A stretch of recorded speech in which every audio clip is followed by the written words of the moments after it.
Salut tout le monde, j'espère que vous allez tous très bien. Euh, c'est Holly Honey qui vous parle et je vais vous lire. Je vais le faire en plusieurs parties, mais je vais vous commencer le livre L'amie prodigieuse de Elena Ferrante, donc enfance, adolescente. C'est un livre de l'édition Gallimard qui a été traduit de l'italien par Elsa Damien. Donc voilà. Elena Ferrante, elle a aussi écrit L'amour harcelant, Les jours de mon abandon, Le nouveau nom, Poupée volée. Voilà, c'est à peu près tout ce qui me revient en tête. Voilà. On commence par une citation. Le Seigneur, tu pourras toujours te présenter ici librement. Je n'ai jamais haï tes pareils. Entre les esprits qui nient, l'esprit de ruse et de malice me déplaît le moins de tous. L'activité de l'homme se relâche trop souvent. Il est enclin à la paresse, et j'aime à lui voir un compagnon actif, inquiet, et qui même peut créer au besoin, comme le diable. Mais vous, les vrais enfants du ciel, réjouissez-vous de la beauté vivante où vous nagez, que la puissance qui vit et opère éternellement vous retienne dans les douces barrières de l'amour, et sachez affermir dans vos pensées durables les tableaux vagues et changeants de la création. Donc c'est J.W. Goat et c'est un extrait de Faust. Voilà. L'index des personnages, la famille Cerullo, donc c'est la famille du cordonnier. Fernando Cerullo, le cordonnier. Nunzia Cerullo, c'est la maman de Lila. Raffaella Cerullo, que tout le monde appelle Lina, sauf Elena, qui l'appelle Lila.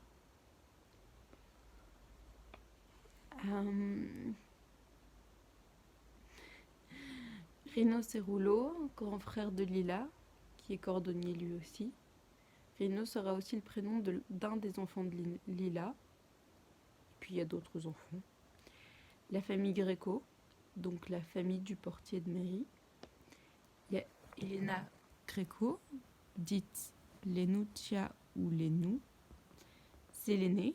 Et après elles viennent Pepe, Gianni et Elisa. Le père est portier à la mairie. La mère reste au foyer. Et après, vous avez la famille Carazzi, la famille de Don Achille. Donc Don Achille Carazzi, c'est l'ogre des contes. Maria Caracci, c'est donc la femme de Don Achille. Stefano Caracci, c'est le fils de Don Achille, qui est épicier dans l'épicerie familiale. Pinuccia et Alfonso Carazzi, les deux autres enfants de Don Achille. Puis il y a la famille Peluso, la famille du menuisier. Il y a Alfredo Peluso, qui est menuisier, donc.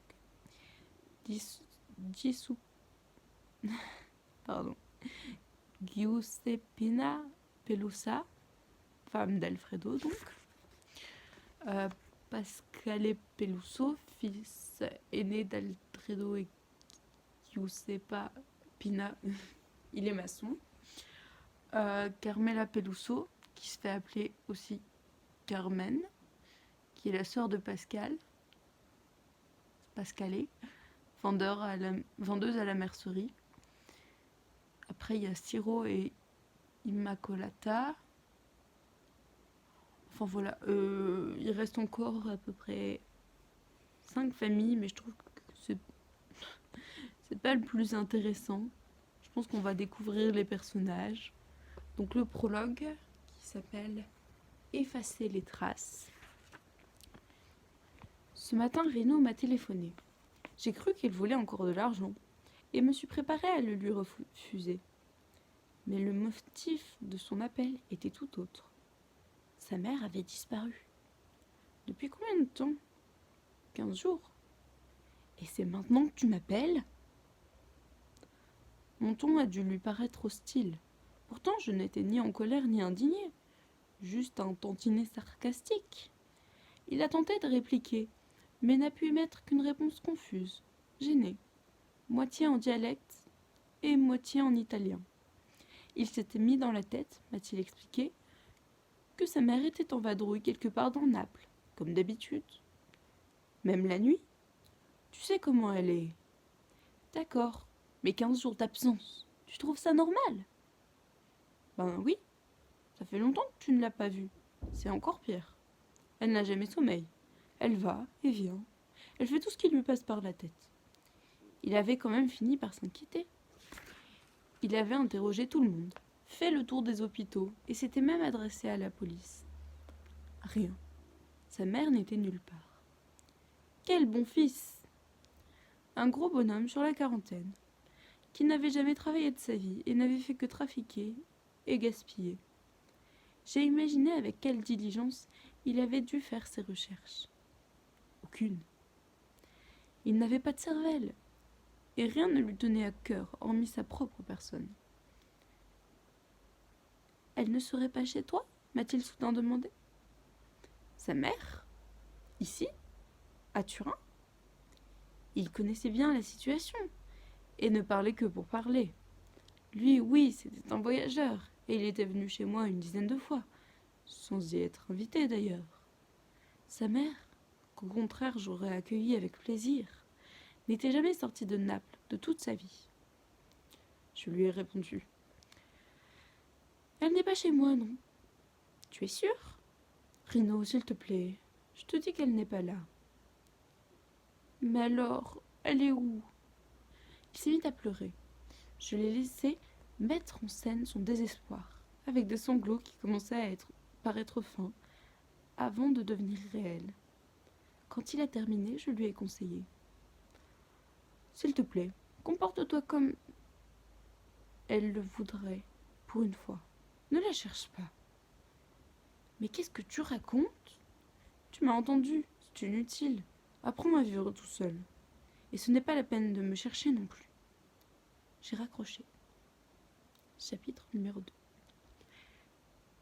La mère de Rino s'appelle Raffaella Cerullo, mais tout le monde l'a toujours appelée Lina. Pas moi. Je n'ai jamais utilisé ni ce premier ni ce deuxième prénom. Depuis plus de 60 ans, pour moi, elle est Lila. Si je l'appelais Lina ou Raffaella, comme ça, d'un coup, elle penserait que notre amitié est finie. Cela fait au moins 3 décennies qu'elle me répète vouloir disparaître sans laisser de traces. Et il n'y a que moi qui sache vraiment ce qu'elle veut dire. Elle n'a jamais eu à l'esprit une quelconque fugue, un changement d'identité ou rêvé de faire sa vie ailleurs. Elle n'a jamais pensé au suicide, d'écouter comme elle est à l'idée que Rino se retrouve avec son corps et soit obligé de s'en occuper. Son intention a toujours été différente. Elle voulait se volatiliser, disperser chacune de ses cellules, et qu'on ne retrouve plus rien d'elle. Et comme je la connais bien, ou du moins je crois la connaître, je parie qu'elle a trouvé un moyen de ne pas laisser la moindre trace dans ce monde. Pas un cheveu, nulle part. Chapitre 3. Les jours ont passé. J'ai surveillé ma messagerie électronique et mon courrier, mais sans espoir. Je lui ai écrit très souvent, mais elle ne m'a presque jamais répondu. Cela a toujours été son habitude. Elle préférait le téléphone, ou les longues nuits passées à bavarder quand je descendais à Naples. J'ai ouvert mes tiroirs, et les boîtes en métal dans lesquelles je conserve des souvenirs de toutes sortes.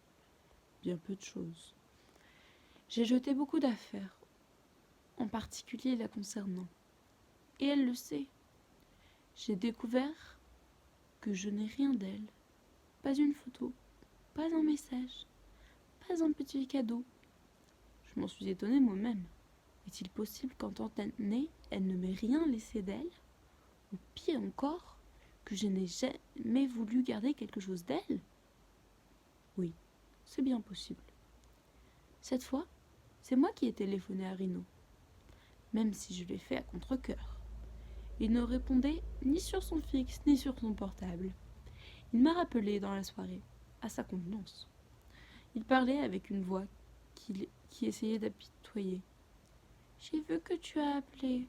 Tu as des nouvelles ?»« Non. Et toi ?»« Aucune. » Il m'a tenu des propos désordonnés. Il voulait aller à la télé, à l'émission qui s'occupe des personnes disparues. Il lançait un appel, demandait pardon à sa mère pour tout et la suppliait de rentrer. Je l'ai écouté patiemment et puis lui ai demandé « Tu as regardé dans son armoire ?»« Pourquoi faire ?» Naturellement, il ne lui était jamais venu à l'esprit de faire ce qui était le plus évident. Va voir. Il y est allé et s'est rendu compte qu'il n'y avait rien. Même pas un seul vêtement de sa mère, d'été ou d'hiver, seulement de vieux cintres. Je l'ai envoyé fouiller la maison. Ses chaussures avaient disparu. Ses quelques livres aussi. Disparu toutes les photos. Disparu les films. Disparu son ordinateur. Même les vieilles disquettes qu'on utilisait autrefois. Tout. La moindre trace de ses activités de fait de l'électronique. Elle qui avait fait ses premières armes avec les ordinateurs dès la fin des années 70, à l'époque des fiches perforées. Rino était stupéfait. Je lui ai proposé « Prends tout le temps que tu veux, et ensuite appelle-moi pour me dire si tu as trouvé ne serait-ce qu'une épingle qui lui appartienne. » Il m'a rappelé le lendemain, très agité. « Il n'y a rien. »« Rien du tout. » ?»« Non, elle a découpé son image sur toutes les photos où nous étions ensemble, même celles de quand j'étais petit. »« Tu as bien regardé. Partout. Même à la cave. Partout, je t'ai dit. Même la boîte qui contenait ses papiers officiels a disparu. Des trucs comme les vieux extraits de naissance, les abonnements téléphoniques ou récépissés de paiement. Qu'est-ce que ça veut dire? Quelqu'un a tout volé? Qu'est-ce qu'ils cherchent? Qu'est-ce qu'ils nous veulent? À ma mère et à moi. » Je l'ai rassuré et lui ai recommandé de garder son calme. Il était hautement improbable que quelqu'un veuille quoi que ce soit de lui. « Je peux venir quelques jours chez toi? » « Non. »« S'il te plaît, je n'arrive pas à dormir. »« Débrouille-toi, Rino, je n'y peux rien. » J'ai raccroché, et quand il m'a rappelé, je n'ai pas répondu. Je me suis assise à mon bureau. Lila va trop loin, comme d'habitude, ai-je pensé. Elle élargissait outre mesure le concept de trace. Non seulement elle voulait disparaître elle-même, maintenant, à 66 ans, mais elle voulait aussi effacer toute la vie qu'elle laissait derrière elle. Je me suis sentie pleine de colère. Voyons qui l'emporte cette fois, me suis-je dit. J'ai allumé mon ordinateur et ai commencé à écrire notre histoire dans ses moindres détails. Tout ce qui me restait en mémoire. Enfance, histoire de Don Achille. Chapitre 1. Un jour, Lila et moi décidâmes de monter l'escalier qui conduisait, marche après marche, étage après étage, jusqu'à la porte de l'appartement de Don Achille. C'est ainsi que notre amitié commença. Je me rappelle la lumière mauve de la cour et les odeurs d'une douce soirée de printemps. Nos mères préparaient le dîner, et c'était l'heure de rentrer. Mais nous nous attardions, occupés à mettre notre courage à l'épreuve, par défi, et sans jamais nous adresser la parole. Depuis quelque temps, à l'école et en dehors, nous ne faisions que cela. Lila glissait la main, plutôt le bras, dans la gueule noire d'une bouche d'égout. Et juste après, je faisais de même, le cœur battant, espérant que les cafards ne me courraient pas sur la peau et que les rats ne me mordraient pas.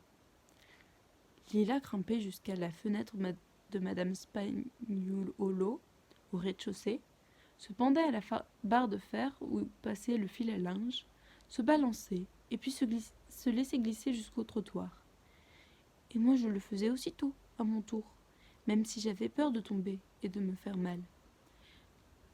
Lila s'enfonçait sous la peau l'épingle de nourrice rouillée qu'elle avait trouvée dans la rue, je ne sais quand, mais qu'elle gardait dans sa poche comme si c'était le cadeau d'une fée. Moi, j'observais la pointe de métal qui creusait un tunnel blanchâtre dans sa paume. Puis, quand elle l'enlevait et me l'attendait, je faisais pareil. Tout à coup, elle me lança un de ses regards bien à elle, immobile, les yeux plissés, et se dirigea vers l'immeuble où habitait Donna Chile. La peur me figea le sang. Donna Chile, c'était l'ogre des contes, et j'avais l'interdiction absolue de l'approcher, lui parler, le regarder ou l'épier. Il fallait faire comme si sa famille et lui n'existaient pas. Il était craint et haï, dans ma famille, mais pas seulement, sans que je sache d'où ça venait. Mon père en parlait d'une telle façon que je l'avais imaginé gros, couvert de cloques violacées et constamment hors de lui, malgré ce don qui évoquait au contraire pour moi une autorité calme. C'est un être fait de je ne sais quelle matière, fer, verre ou ortie, mais vivant, avec un souffle brûlant qui lui sortait par le nez et la bouche. Je croyais que si je le voyais ne serait-ce que de loin, il me planterait dans les yeux quelque chose acéré et chauffé à blanc. Et si j'avais la folie de m'approcher de la porte de son appartement, là, il me tuerait. J'attendais un peu pour voir si Lila changeait d'avis et faisait volte-face. Je savais ce qu'elle voulait faire, et j'avais inutilement espéré que cela lui sortirait de l'esprit. Mais pas du tout. Les lampadaires n'étaient pas encore allumés, et la lumière dans les escaliers non plus. Des voix énervées provenaient des appartements. Pour la suivre, il fallait que je quitte la lueur bleutée de la cour et que je pénètre dans le noir du hall d'entrée. Je me décidai. Au début, je ne vis rien, et ne sentis qu'une odeur de renfermé et de DDT. Puis je m'habituai à l'obscurité et découvris Lila assise sur la première marche des escaliers. Elle se leva, et nous commençâmes à monter. Nous avançâmes en nous tenant du côté du mur. Elle 2 marches devant moi, et moi 2 marches derrière elle, tiraillés entre le désir de raccourcir la distance entre nous et celui de l'augmenter. Il m'en est resté le souvenir de mon épaule frottant contre le mur décrépit, et l'impression que les marches étaient très hautes, plus hautes que celles de l'immeuble où j'habitais. Je tremblais. Chaque bruit de pas et chaque éclat de voix, c'était Don Achille qui arrivait dans notre dos, ou bien qui venait vers nous avec un grand couteau, de ceux qu'on utilisait pour ouvrir le ventre des poules. On sentait une odeur d'ail frit. Maria, la femme de Don Achille, allait me mettre dans sa poêle avec de l'huile bouillante. Leurs enfants me mangeraient et lui me sucerait la tête, comme mon père le faisait avec les rougets. Nous nous arrêtâmes souvent, et à chaque fois, j'espérais que Lila se déciderait à faire demi-tour. J'étais trempée de sueur. Elle, je ne sais pas. De temps en temps, elle me regardait en l'air. Mais je ne comprenais pas quoi. On ne voyait que la grisaille des fenêtres à chaque palier. Soudain, les lumières s'allumèrent, mais elles étaient faibles et poussiéreuses, et laissaient de vastes zones d'ombre remplies de dangers. Nous attendîmes pour comprendre si c'était Don Achille qui avait tourné l'interrupteur, mais on n'entendit rien, aucun pas ni porte qui s'ouvre ou se referme. Alors Lila poursuivit, et moi derrière. Elle considérait que ce qu'elle faisait était juste et nécessaire, tandis que moi j'avais oublié pour quelle raison j'étais là. Et pour sûr, j'étais là uniquement parce qu'elle y était. Nous montions lentement vers la plus grande de nos terreurs de l'époque. Nous allions affronter notre peur et la regarder en face. À la 4e volée de marche, Lila eut un comportement inattendu. Elle s'arrêta pour m'attendre, et quand je la rejoignis, me donna la main. Ce geste changea tout entre nous, et pour toujours. Chapitre 2. C'était sa faute. À une époque pas tellement lointaine, des jours ou un mois auparavant, je n'en sais rien, puisqu'alors nous ignorions tout du temps. Elle s'était emparée de ma poupée par traîtrise et l'avait jetée au fond d'une cave. À présent, nous montions vers la peur, alors que ce jour-là, nous nous étions sentis obligés de descendre, en courant, vers l'inconnu. En haut, en bas, nous avions toujours l'impression d'aller à la rencontre de choses terribles qui, même si elles existaient avant nous, n'attendaient pourtant que nous, et toujours nous. Quand on est au monde depuis peu de temps, il est difficile de comprendre quels sont les désastres à l'origine de notre sentiment du désastre. Et peut-être n'en ressentons même pas la nécessité.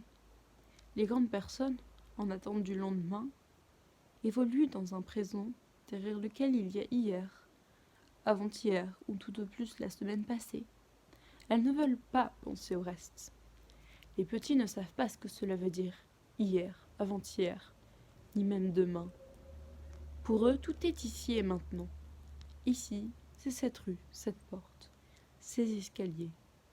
Ici, c'est cette maman et ce papa, ce jour et cette nuit. Moi, j'étais petite. Et, en fin de compte, ma poupée en savait plus long que moi. Je lui parlais. Elle me parlait. Elle avait un visage, des cheveux et des yeux en celluloïd. Elle portait une petite robe bleue que lui avait cousue ma mère dans un de ses rares moments heureux. Et elle était très belle. La poupée de Lila, en revanche, avait un corps en chiffon jaunâtre, rempli de sciure, et je la trouvais laide et crasseuse. Toutes deux ses pieds se soupesaient, toujours prêtes à se blottir dans nos bras si un orage éclatait, s'il y avait du tonnerre ou si quelqu'un de plus grand, de plus fort et aux dents plus aiguisées voulait s'emparer d'elle. Nous jouions dans la cour, mais en faisant comme si on ne jouait pas ensemble. Lila était assise par terre, à côté du soupirail d'une cave, et moi j'étais installée de l'autre côté. Nous aimions bien cet endroit, en particulier parce que nous pouvions disposer sur le ciment, entre les barreaux de l'ouverture et contre le grillage, à la fois les affaires de Tina, ma poupée, et celles de Nu, la poupée de Lila. Là, nous mettions cailloux, bouchons de limonade, petites fleurs, éclats de verre et clous. Ce que Lila disait à Nu, je le saisissais au vol et le répétais à voix basse à Tina, mais en le transformant un peu. Si elle prenait un bouchon et le mettait sur la tête de sa poupée en guise de chapeau, moi je disais à la mienne, en dialecte, « Tina, mets ta couronne de reine, sinon tu vas attraper froid. » Si Nu jouait à la marelle dans les bras de Lila, peu après je devais faire de même avec Tina. Mais il ne nous arrivait pas encore d'organiser un jeu ensemble ou de collaborer. Même cet endroit, nous le choisissions sans nous mettre d'accord. Lila s'y plaçait et moi je passais, faisant semblant d'aller autre part. Puis, comme si de rien n'était, je m'installais moi aussi près du soupirail, mais du côté opposé. Ce qui nous attirait le plus, c'était l'air froid qui montait de la cave. Un souffle qui nous rafraîchissait au printemps et en été. Nous aimions bien aussi les barreaux avec les toiles d'araignée, l'obscurité et le grillage épais qui, rougi par la rouille, s'enroulait de mon côté et aussi du côté de Lila, créant deux fentes parallèles par lesquelles nous pouvions lâcher des cailloux dans le noir et écouter le bruit qu'ils faisaient en touchant terre. En ce temps-là, tout était beau et inquiétant. Par ces ouvertures, l'obscurité pouvait soudain avaler nos poupées qui parfois se trouvaient en sécurité dans nos bras, mais qui le plus souvent étaient exposées exprès à côté du grillage tordu, et donc exposées au souffle froid de la cave et au bruit menaçant qui en provenait, crissement, craquement et bruissement. Nu et Tina n'étaient pas heureuses. Les terreurs que nous goûtions jour après jour étaient les leurs. Nous ne faisions pas confiance à la lumière qui éclairait les pierres, les immeubles, la campagne, les gens dehors et chez eux. Nous devinions qu'elle dissimulait des angles noirs, des sentiments réprimés, mais toujours à la limite de l'explosion.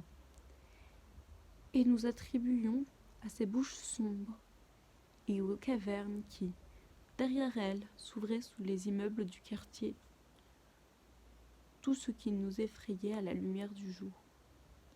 Donald Chile, par exemple, n'habitait pas seulement dans son appartement au dernier étage, mais aussi là-dessous, araignée parmi les araignées, rat parmi les rats, comme une forme qui adoptait toutes les formes. Je l'imaginais, la bouche ouverte à cause de ses longs crocs de bête, un corps fait de pierres vitrifiées et de plantes vénéneuses, toujours prêt à recueillir dans son énorme sac noir tout ce que nous laissions tomber par les angles abîmés du grillage. Ce sac était un attribut fondamental de Donald Chile. Il le portait toujours, même chez lui, et y mettait tout ce qui était aussi bien mort que vif. Lila était au courant de cette peur, car ma poupée en parlait aussi à voix haute. C'est pour cela que le jour même où, sans discuter, simplement par des regards et des gestes, nous échangeâmes nos poupées pour la première fois, à peine eut-elle en main Tina qu'elle la poussa de l'autre côté de la grille et la laissa tomber dans l'obscurité. Je vais m'arrêter là et le chapitre 3 sera enregistré dans la prochaine vidéo. C'était Holy Honey et j'espère que ça vous aura plu.